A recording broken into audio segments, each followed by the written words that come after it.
Excuse me? The words came from a stern yet pretty-looking face sitting across me in a particularly boring lesson, the professor desperately trying to teach the class about Newton's third law of motion. It took me a minute to think of the reason for the girl showing interest in a backbencher's conversation, but soon I realized it was the idiotic male chauvinist joke that my friend had just concluded with a sense of unjustified pride. It's because of guys like you that women still don't have equal standards in our society. With these eventful words, the bell rang and the professor was accompanied outside with a group of students, including the girl who just made us realize what idiots we were. That was the very first time when I acknowledged her presence around me, and I'm pretty much sure it was the same with her, not knowing that she, one day, would become the reason for me writing this. Hey! Wait up, I hurried to catch up. It had taken me a whole day to come up with an apology. Hi, hey, listen, can I just talk to you for a moment? I doubt that, she answered back. Please, I just want to apologize for yesterday. My friend was just being stupid. That was the best I could come up with, a well-managed guilty look in my eyes. It's okay. The thing is, I just hate our society being gender biased. It wasn't hard to figure out that she wasn't the type of person who could stay angry for long. As a matter of fact, I have similar thoughts, Drew. By the way, almost as a reflex, my hand outstretched.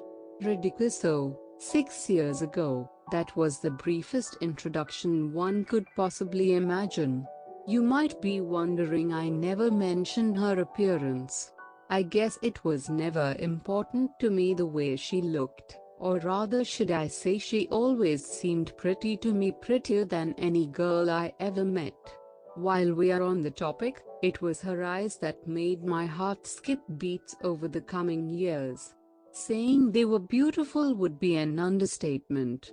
With a shade of hazel green and a yellowish charm, they best complemented a bright sunflower glittering in the face of sunlight. Even with all this, no, it wasn't love at first sight, it just wasn't. It had been a year since we both took notice of each other over quite a pathetic joke, I must add. That day, we became acquaintances from unknown classmates, and over the gone year I didn't realize when we had become friends. Coffee? I asked as we got out from the school premises. Sure, she replied. A mild drizzle and a cool breeze had made it a perfect moment for a hot cup of coffee with someone whom I now considered one of my closest friends. She just loved getting wet in rain, feeling those tiny droplets of water all over her face. Though I never enjoyed it as much as she did, watching her face glow with happiness in that rain was a feeling that just can't be described in words. There was a coffee shop near our school which had become a regular meeting place for the two of us.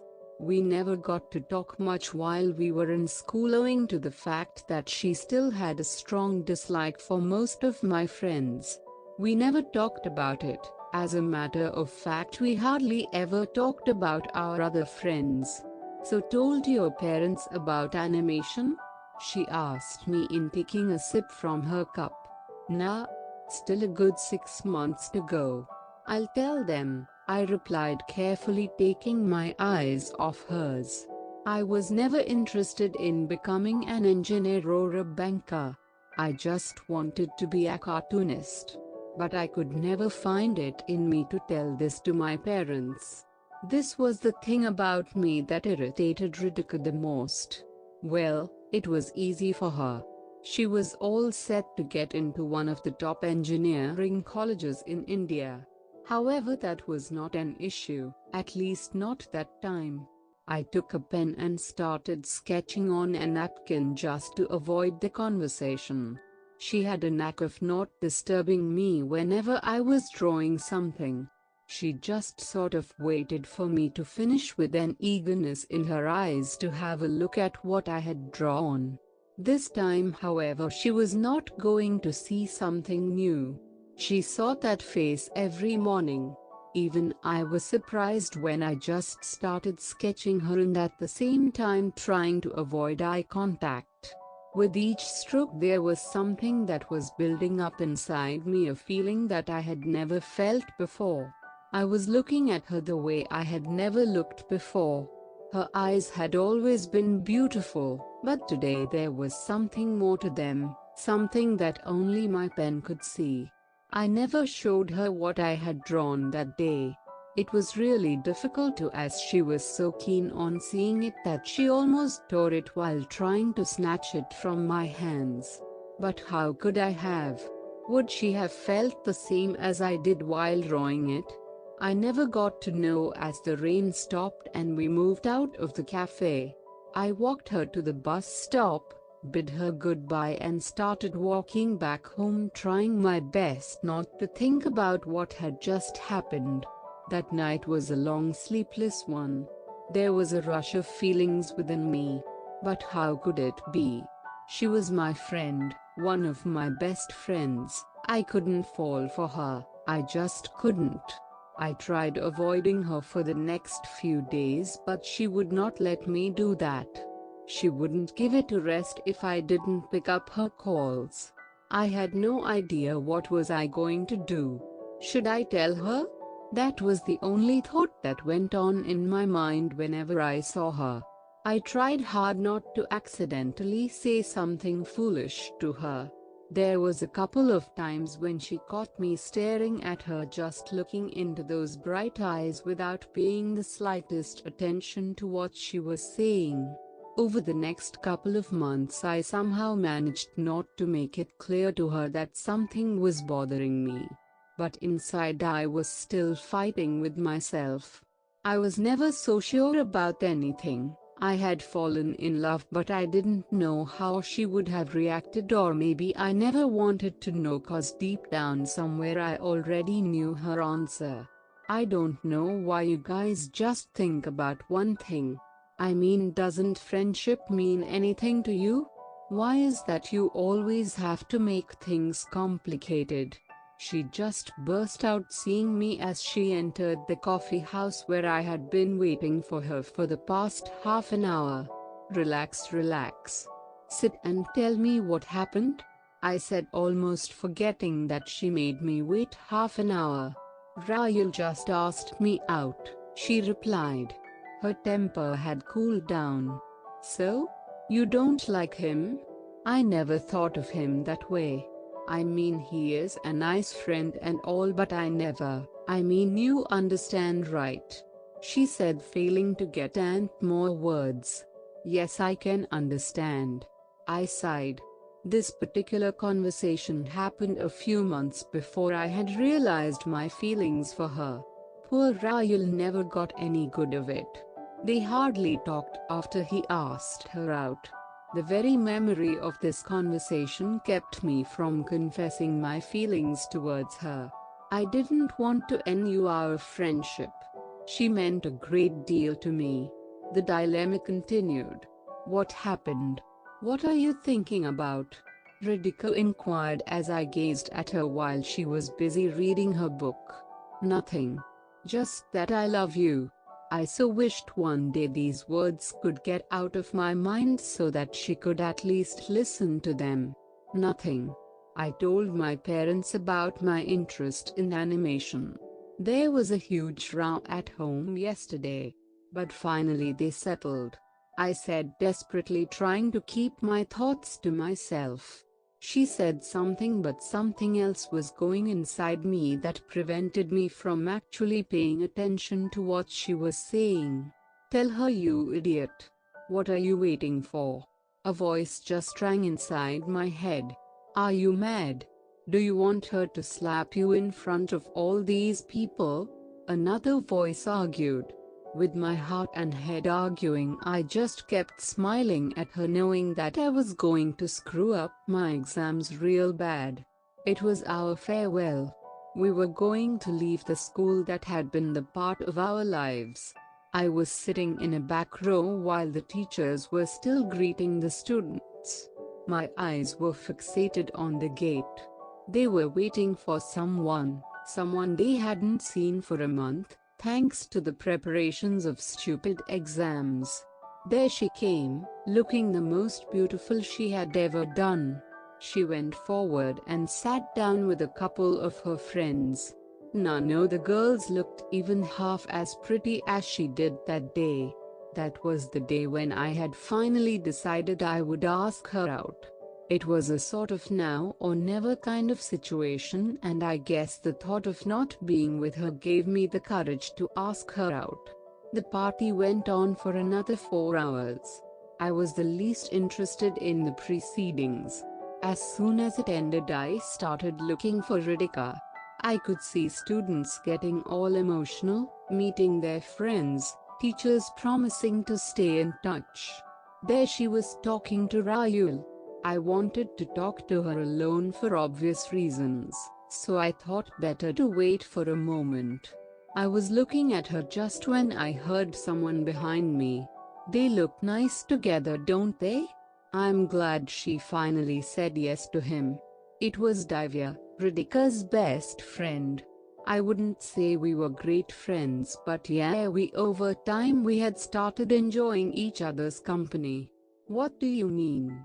I very well knew what she meant, but maybe somewhere I had been hoping her to say that she was just joking. Well, don't you know? I thought she would have told you. Rayul asked her out again last week and she said yes. Those words came as a thunderous shock to me. It seemed as if I was choking. I was struggling for breath. It took me a minute or two to get back to my senses. It took everything inside me to put up a fake smile and bid Divya goodbye.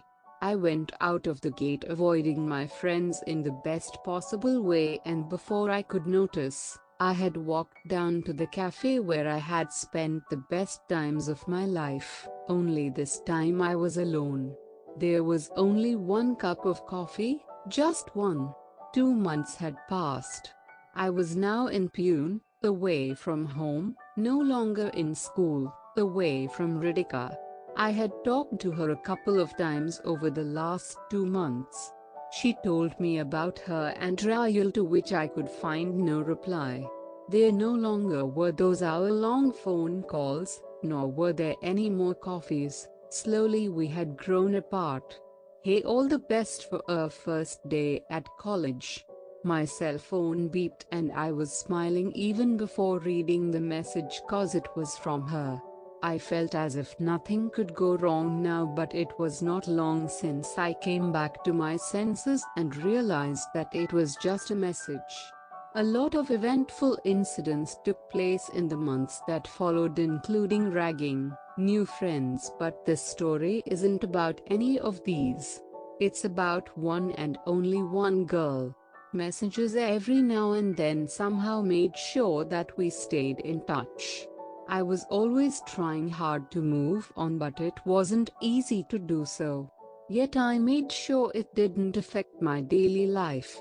I had come back home for Diwali and it was Ritika's birthday the day after. I was not sure what I wanted to do, but I wanted to be with her. Diwali celebrations went as usual, and the cheerful atmosphere around made sure that I didn't feel low. It was 12:30. I had tried calling her for a dozen of times now, but her phone was busy. Of course it was. What was I thinking? She had a boyfriend, she wouldn't be waiting for my call. Finally she picked up.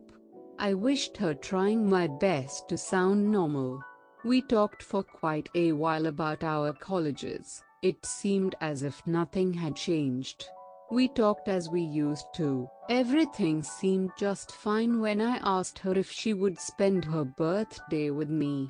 I was going back to Pune that night, so I thought this was my last chance to spend some time with her. Sorry Triumph, I already have plans with Rayul. I hope you can understand.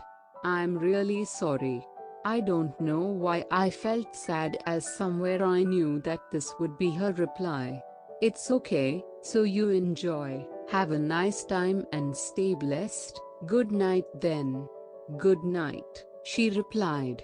That night was never good. It never could have been. I cursed myself for falling in love with her. I decided I would stop thinking about her. I decided I would stop loving her. I never saw her on her birthday. I left for Pune that night hoping that it would be a new beginning. The messages and the odd phone calls reduced and eventually became scarce. A lot of time had gone by. I had completed my graduation and had returned to Delhi. It had been 6 months since I last talked to Ritika on my birthday. She had broken up with Rahul. The news at that time was just as normal to me as it could have been. Of course I had moved on. However, my heart could never reason with my head as to why I still kept that sketch of her from the cafe if I had moved on. I still don't know why. Maybe some questions are better left unanswered. It was that day then, that Thursday, which I will never forget as long as I live. I had gone to my old school for some paperwork, and as I got out it started raining heavily. Somehow I just knew where I had to be. 3 long years and that place had not changed a bit. Last time I was there I was sad, lonely and depressed. There I was at the cafe again. I sat down waiting for the rain to stop. Drift. The voice was one I could have recognized anytime, anywhere. I turned to see. Yes, it was her, Ritika. Hey, what a surprise, I replied with excitement. When did you come to Delhi? She said, starting a conversation. We talked and talked and talked. If I could ask for something, I would have asked for that train to never stop. But I didn't need to. The rain grew heavy with every passing moment. It was as if time had flown back and we were there again, 2 friends unaware of the surroundings, no worries, and yes, 2 cups of coffee. Her eyes still sparkled, they still made my heart skip beats, and they made me realize no, I hadn't moved on. If given a choice, I could have lived my whole life there and then with her, looking at her.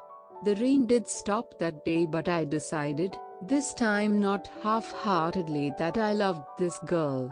I write this for her as words will fall short if try to tell her what she has meant to me over the past 6 years. I still don't know whether she in her craziest of dreams has thought about me, but I just know one thing, that it takes a lifetime to find the person whom you